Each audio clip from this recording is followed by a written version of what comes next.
Samantha Womack's mantra since surviving breast cancer is never say never. At first, brutal, whirlwind treatment, including a lumpectomy and chemotherapy, left the former EastEnders actress reeling, but she has now found a sense of peace from shaking up her old life. And discovering the cancer has gone sparked another surprising feeling. Broodiness. "It's funny, I suddenly really appreciated my kids," she says thoughtfully. "I really wanted to do it all again." Her boyfriend Oliver Farnworth, 40, who played Andy Carver on Coronation Street, has been by her side throughout the twists and turns of cancer, and now the pair are thinking carefully about expanding their family together. Though at the age of 50, and after chemotherapy, she knows it may not be quite so simple. "Obviously throughout treatment, your ovaries are challenged because chemo can change your hormonal status, so I don't even know if it would be possible now, post-treatment," she continues. "And it sounds incredibly greedy because I've done it." Her children, Benjamin, 21, and Lily Rose, 18, from her previous marriage to actor Mark Womack, are older now, but Sam's brush with death made her more determined to focus on living. "I just suddenly had this real yearning. It was like another little switch," she says. "Ali and I talked about it and said, well, never say never. If it's not possible naturally, there are other ways. I just wanted to celebrate life. It might be an effect of the treatment. It might be something that is connected to life, making life, being alive. I don't know, I haven't figured it out yet." Sam went public with her health battle last August after a routine checkup, prompted by the ill health of two people close to her, found a shadowy mass on her right breast. Now, after treatment, it's time for normal life to resume, or what classes as normal for this couple, who have been together for 3 years. They've both been cast in the touring run of 42nd Street, starting in July, and are planning to travel around the country in a camper van they've bought and adapted. "Back in the pandemic, it used to be a big red bus for the elderly. We spent a lot of time getting it all changed. It's especially lovely inside," says Sam, who plans to pack as many of her rescue dogs in the back as she can fit. "When we're not on stage, we can take the van and dogs and travel around and go for walks. That's the idea." Sam and ex-husband Mark are still close and even live together, with the kids and Oliver, during the lockdown. "We had 3 teenagers, 4 dogs, a cat, 2 ponies," she reels off on her fingers. "My ex and his family. Ali's family came to stay. We had quite a big dilapidated house that you could compartmentalize into loads of different spaces, so while it was scary, it was also lovely having this precious group around us." Sam first met Oliver when they both starred in a 2018 stage adaptation of Paula Hawkins's novel The Girl on the Train, but it wasn't until shortly before lockdown that they found love.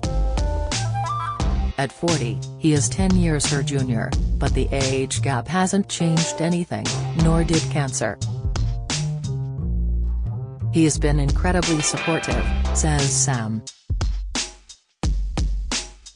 "It's a lot for a partner, you forget that the disease takes over their life as well. We hadn't been together long before the pandemic, and then the cancer came. It was a lot for him to take in." Oliver kept Sam's spirits up while she was receiving chemotherapy by wearing her cool cap, a device to limit hair loss caused by the cancer-fighting drugs, and taking pictures of them mucking around. It was really important for me, for the first time, to relinquish control in front of a partner, she says. I've never let my guard down in the way that I did. I've never been used to asking for help, I was always fight or flight. I was terrified that if I was vulnerable, it would be seen as weak. Oliver has also helped Sam come to terms with her changed body. 2 weeks after the lunch break woman check that caught her tumor, Sam had a lumpectomy and lymph node removal to take out the mass, then had chemo and radiotherapy to eradicate any floating cancer cells. Your breasts are where life comes from, how you feed your children, but they also have to deal with your sexual identity, she points out. When that's attacked, it's not just the disease, it takes all of that away from you temporarily. During treatment and recovery, Sam turned to Yes to Life, a national lottery-funded support network that connects cancer survivors and gives them space to talk about their experience. I fell in love with women during the whole process, she says. Look at these incredible humans who are all taking care of themselves but also thinking about other people. What I find extraordinarily moving about women is they spend their life nurturing, and even after diagnosis, these women were telling me, I don't want to hurt my mom, I don't want to worry my sister, I don't want to scare my kids. They would be crying in private, and there was something really beautiful about that for me. Sam's friends played an important role too, lifting her up when she was struggling with the aftermath of treatment. Incredibly, her best friend Rita Simons, who played her on-screen sister Roxy to Sam's Ronnie Mitchell in EastEnders, managed to keep quiet the news she would make a fleeting return to the BBC soap after their characters' joint deaths at the end of 2017. Sam's character drowned trying to save her sister. I spoke to her just a week before it came out as I'd heard something from other friends, but she hadn't told me. Would I ever go back? I don't know. It's funny because she was saying, you didn't see my body so maybe I could have survived, but I was like, well we were both floating in that pool. It would be a huge reach to suggest we both got fished out of the pool and somehow we got hidden, but funny things happen in so planned. I don't know how that would work, but I love her optimism. And EastEnders gave me some of the best years of my life. While undergoing 2 rounds of chemo using doxorubicin, nicknamed the Red Devil by patients thanks to its bright color and cancer-killing power, Sam's hair began falling out. I lost around a third of it, she says, running her fingers through the shoulder-length blonde crop that has grown back. After weighing up whether or not to shave her head, Sam told her producer, she was starring as the White Witch in the stage version of The Lion, the Witch and the Wardrobe at the time, that she would go bald and weave it into her character's look. It shows how manic I was at the time, she laughs.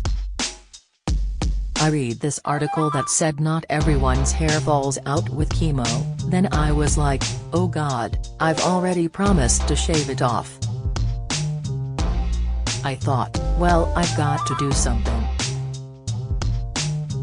So I had this really beautiful long blonde hair, and I hacked it off myself, in a very short bob. It was very uneven. People at work were like, what the hell? Then I dyed it darker, then changed my mind, so I tried to go back lighter and it went orange. And then I went to Spain to recuperate and it went green in the swimming pool. I'd gone from looking like Elvis to the Grinch. It was the sudden death of Sam's soulmate dog Lola that made the former EastEnders actress pay attention to the amount of pressure she was piling on herself. Determined to go back to work after her surgery, Sam had returned to the stage and ignored the pain, until Lola's health rapidly deteriorated. while watching her German Shepherd/Greyhound cross taking her last breaths at the vet. Sam felt the bottom of her world fall out. "I just didn't know how to process it. It was much more upsetting to me than my diagnosis," she says. The next day she called her producer, who told her it was a sign to take time off work to recuperate. She and Ali flew to Spain, where they keep a home in the Valencian mountains, and there she could finally heal. "I find it very soothing to be among nature," Sam admits. "Out there the mountains are very big, and you feel very small. They were here a long time before you, and they'll still be here long after you've gone.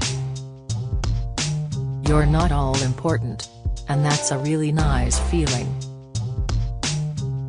The National Lottery Awards are the annual search to find the UK's favourite national lottery-funded people and projects.